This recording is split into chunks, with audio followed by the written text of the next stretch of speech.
নবী বলবে, ও আল্লাহ, তুমি যদি বিচার শুরু করো, একটাও জান্নাতে যেতে পারবে না আমি জানি। আর আমি, আমারও শর্ত, আমার উম্মত ছাড়া আমি জান্নাতে যাব না। এবার তুমি কি করবা করো, এবার তুমি কি করবা করো, এবার তুমি কি করবা করো।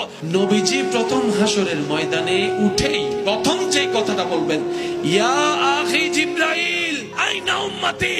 ও জিব্রাইল, আমার উম্মত কোথায়, আমার উম্মত কোথায়, আমার উম্মত কোথায়? আমি মুস্তাফা আমার উম্মত ছাড়া জান্নাতে যাব না, জান্নাতে যাব না, জান্নাতে যাব না। আমার উম্মত লাগবে।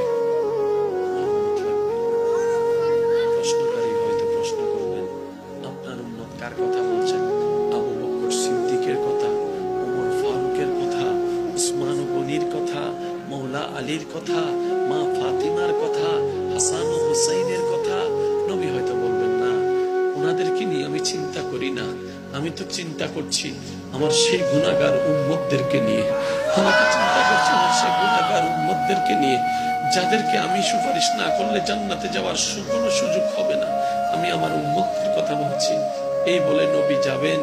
রব বলবেন, হাবিব, সবার জন্য রেখেছি, আপনার জন্য রেখেছি মকামে মাহমুদ, মকামে মাহমুদ, মকামে মাহমুদ। নবী সেদিন বলবে, আল্লাহ, আমার আসনের দরকার নাই, আমার আসনের দরকার নাই। নবী সিজদায় চলে যাবেন, সিজদায় চলে যাবেন রবের দরবারে। কঠিন মুহূর্ত শুরু হয়ে যাবে, চতুর্দিকে নফসি নফসি স্লোগান শুরু হবে। নবী সিজদায় চলে যাবে। নবী সিজদায় যাওয়ার পর আল্লাহ তাআলা বলবেন, ইরফা রাসাক। ও নবী, মাথা কেন নিচু করলেন, সিজদায় কেন পড়লেন? আজকে তো আপনার কান্না করার দিন নয়, আজকে তো আপনার হাসার দিন, আনন্দের দিন, আনন্দের দিন। অন্যদের নফসি নফসি করার দিন, আপনার তো নফসি নফসি করার দিন নয়, আপনার তো কান্না করার দিন নয়। ও হাবিব, তায়েফে অনেক কেঁদেছেন, আমি আল্লাহ মানা করি নাই। মক্কায় অনেক কষ্ট করেছেন, আমি মানা করি নাই। আপনি বদরের মধ্যে অনেক কষ্ট করেছেন, আমি মানা করি নাই। আপনি উহুদে দন্দান শহীদ করেছেন, রক্তাক্ত হয়েছেন, আমি মানা করি নাই। আপনি আমার জন্য যথেষ্ট করেছেন, আমাকে খুশি করার জন্য, আপনি আমার প্রেমের পরীক্ষায় দেওয়ার জন্য যথেষ্ট করেছেন। হাবিব, হাসর এটা আপনার জন্য।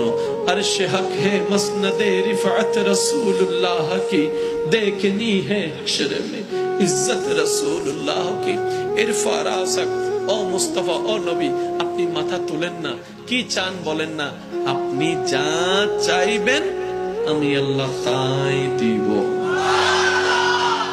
এবারে নবী বলবেন, আল্লাহ, আমার উম্মত, রব্বি হাবলি উম্মতি, রব্বি হাবলি,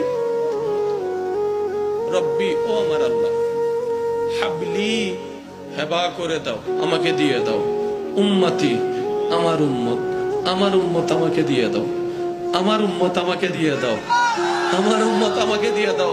আল্লাহ বলবেন, হাবিব, আপনার উম্মত আপনাকে দিব কেন? আপনার উম্মত তো আমার বান্দা, এগুলার বিচার করতে হবে না। নবী বলবে, ও আল্লাহ, তুমি যদি বিচার শুরু করো, একটাও জান্নাতে যেতে পারবে না আমি জানি। আর আমি, আমারও শর্ত, আমার উম্মত ছাড়া আমি জান্নাতে যাব না। এবার তুমি কি করবা করো, এবার তুমি কি করবা করো, এবার তুমি কি করবা করো। আল্লাহ পাক বলবেন, আজকের দিনের জন্য তো আমি মালিক ইয়াউমিদ্দিন হয়েছি, মালিক ইয়াউমিদ্দিন হয়েছি। ও রাসূল, আপনি একটা কাজ করেন, আপনার উম্মত আসুক, আমার বান্দারা আসুক, আমি হিসাবটা দিব। হিসাব নিয়ে আহকামুল হাকিমিন হয়ে বিচার করে করে যে যেটা পাই তাদেরকে সেটা দিয়ে দিব। তো জাহান্নামীরা জাহান্নামে যাবে, আপনি সিজদায় পড়ে আমার কাছে সুপারিশ করেন, আমি আপনার সুপারিশ কবুল করে করে জাহান্নামীদেরকে